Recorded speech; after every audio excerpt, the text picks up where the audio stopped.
Sorry.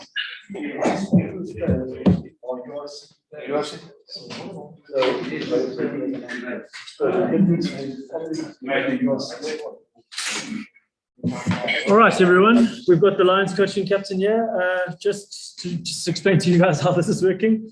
We're allowing the guys in the room to ask questions first, and then we've got the guys on Zoom if they've got any after that. All right. So turn over to you guys. Nathan, question. I've got 3 questions. That's fine. 2 questions for the captain, 1 question for the coach. Have you led a side before? Question. Rugby-wise, no, I've never led a rugby team before, but I've led a basketball team in high school. All right, so, and then it's unfortunate with the loss. Can you just give us your review on your team's performance in the first half and the second half? What worked for you guys and what didn't work for you guys? I think what really worked for us is our moves. I think we should have gone to that more often, but really didn't work out for us. We just spoke about it now, myself and coach. But I think we gave them easy 20 points. Kickoff receipts wasn't good enough. So that's something we need to work on going to Wednesday. Coach, quite a high scoring content in terms of defense. Would you be worried the next week? Yeah, that as I alluded to, every time we scored, so I think 4 times in a row, every time we scored, we then gave them another 7 points. So, you take 40, what's that, 46 minus 20. I think if we were better in the kick receipts, all of a sudden, we're not speaking about a high-scoring game, we're speaking about a close game. So I think context is really important, but I'm not really concerned at this moment in time. And it's, first game, and so yeah, not really concerned. The concern for us is what we do after we've scored. So to give that, in the first half, we lost the first half 26-15, won the second half, I think 25-19, and all of that just due to kick-off receipts. Just with discipline, you guys give a lot of penalties away. I mean, he's there. He knows exactly what I'm saying. Is it something you guys are going to work on in the future? Because I mean, yeah, we addressed it at halftime, and I've just addressed it now. Our discipline was, to say it's terrible is an understatement. I mean, I think we considered the penalty count was something like 16-3 or 16-6, and at any level of the game.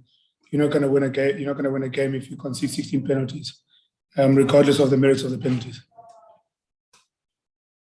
So just on the field, you were all over the park, leading the tackles, and you were playing against some of the guys that you played with at national level as well. What did this game mean to you? Because you were all over the park. Yeah, listen. Like I said, this was my first game captaining on a rugby side, so it meant a lot to me to captain such a huge franchise. I took that personal, and I wanted to lead the boys up from the front. So yeah, didn't want to disappoint the boys today. But disappointed there were so few scrums in the game. Yeah, I was very disappointed. I was hoping there were going to be more scrums in the game, but happens. It was a quick game, like a high-scoring game, like you guys said. Did you feel that you guys at the upper end, or if there had been more scrums, you would have been able to pressure? Yeah, honestly, I'll back. Like what we did in the Moors was an example of probably what we could have done in the scrums as well. So I think if there was more scrums, I'll back my boys to go for that. Just the young players that came into the side, just tell us what your thoughts on them. You guys. Yeah, hell of a crowd. I'll start with him. As you guys mentioned, I can't remember Titan popping for a long time. He's played 75 minutes, 76 minutes. I know there's been a lot of criticism around him. So first things first, I'm proud of him. In terms of the young Oaks, it's a narrative. And I say it's a narrative. They are young guys, but they put their hands up. Kern Horn, Ron Fenter came on. He's awaiting his matric results. He didn't have a matric certificate yet. Haiku Poman, who's 20 years old in the pack scrum against Sazi Sandi, who's by and large an established tight head in senior professional rugby. So we're quite chuffed with that, but disappointed that, like we said, I think if all things equal, the game was even, and maybe they showed they matured a little bit and took their opportunities when they did. which probably inflated the scoreline. But that's how we felt. Perhaps Jerome and Nama thought differently. Just on your backline, the province team got a lot of running with it, but equally you guys have been a very exciting backline, but you guys just didn't seem to find that rhythm at the back, although the forwards laid that platform. Yeah, we probably got to work on our organization. I think you make a valid point. We couldn't really get going and get some rhythm. Probably new combinations. James Menezes is coming back from a 9-month ACL. Vogan Isaacs, last time he played rugby was at the Bulls a year and a bit ago. So, a bit of rustiness, a bit of combinations that aren't necessarily, we haven't gelled just as yet. I mean, our back three, you can see our back three have played together quite a while. Zayling Akiwan and Bolden Hansen, who I thought was outstanding today. And all of them aren't even 21 yet. So it's just, if we can get some rhythm in our midfield and get one of those guys just to put up there, and I think we'll be a whole lot better. Just bring a bit more fluidity into the backline attack. Just on your preparation, Jerome just spoke about you only had 1 week. Your preparation, how did it go? Did you guys have a longer time? Or? Yeah, it's been tough. We only got us 2 weeks ago. Okay. Obviously, as I've said, throughout the week, we're trying to prepare them for the URC. So, there's for us as a franchise, the URC is still the flagship team. So the preparation has been somewhat difficult. So we're actually impressed with our pack. I mean, I think before last week we'd had 2 unit sessions. So there's a whole lot of material to take out and work with. And hopefully we can turn a positive result next week. You must be happy with the character coming back every time. Yeah, these kids never say die, and they've got big hearts, and I mentioned it during the week as well, to say we've got a team who'll play for the badge and will play really hard for the Lions. We've got to match that character with a bit of accuracy and detail and a bit of maturity, so that we can get a positive result for us. Just on that first kick of Cuban at 2022, we know hindsight is 50-50 or 2020 vision, and you can look back on it now. But did you think you could have employed that more to make them turn around, or was the threat of Tristan Lakes and Angelo Davids just to be at the back with those counters of it? No, not necessarily. I think we became frustrated, so we probably tried to force play a little bit.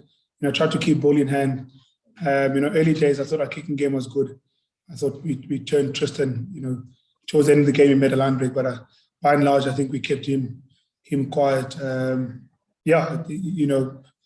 These young guys, the more we got frustrated, the more we wanted to play, the more we suffered in terms of territory, and we didn't really play the territory game like we'd hoped to play. But it's a lesson for these young guys, and the trick for us is to learn quickly. Yeah? Just with your next game coming up, positives by Neely and what you guys can take from today. Besides the character and the day, what else? Yeah, positive. Like I said, we can take a lot from the forward packs. We can take a lot from the mauls and scrums.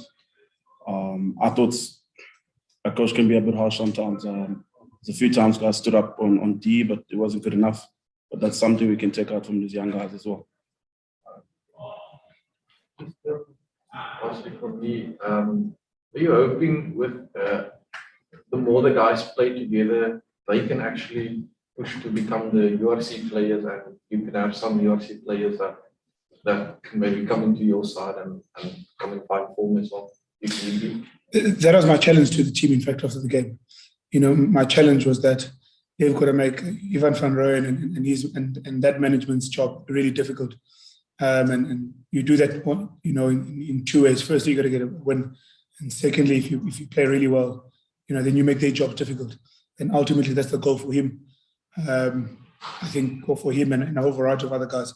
If I look at Damien Fenter, Darnell, PJ Stenkamp, Gazu, who need to make the next step up.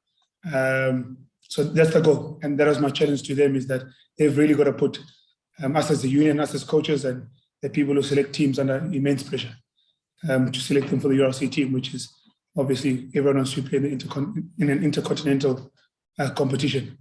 But they can only do that if we play collectively and we get quality results. Because by doing that, then you force the hand. the URC coaches, and in turn, as a union, you just become better. Because if your Currie Cup team is winning, your URC team is winning, then the competition for places is magnificent. And I think in any environment, we've seen what competition for places does for results in a team. Going to games like these or campaign like this is obviously, I mean, it's a key picture of our fans' fees, in terms of getting that experience. Is that, will that be your kind of guiding principle in the Currie Cup all the time, that maybe results are not as important as in terms of the bigger picture, so to speak? So will you always be process driven rather than results driven? Look, I think to answer that, it's twofold. The first thing is we've got two objectives as a franchise for this Currie Cup, is to expose these young guys to first class rugby. But the second objective is to get results, and at the end of the day, we're in a results driven business, and we're in the business of results. So for us, we're hell of a disappointed. I'm pretty sure you can read that we're hell of a disappointed we didn't get a result today. So results are important to us.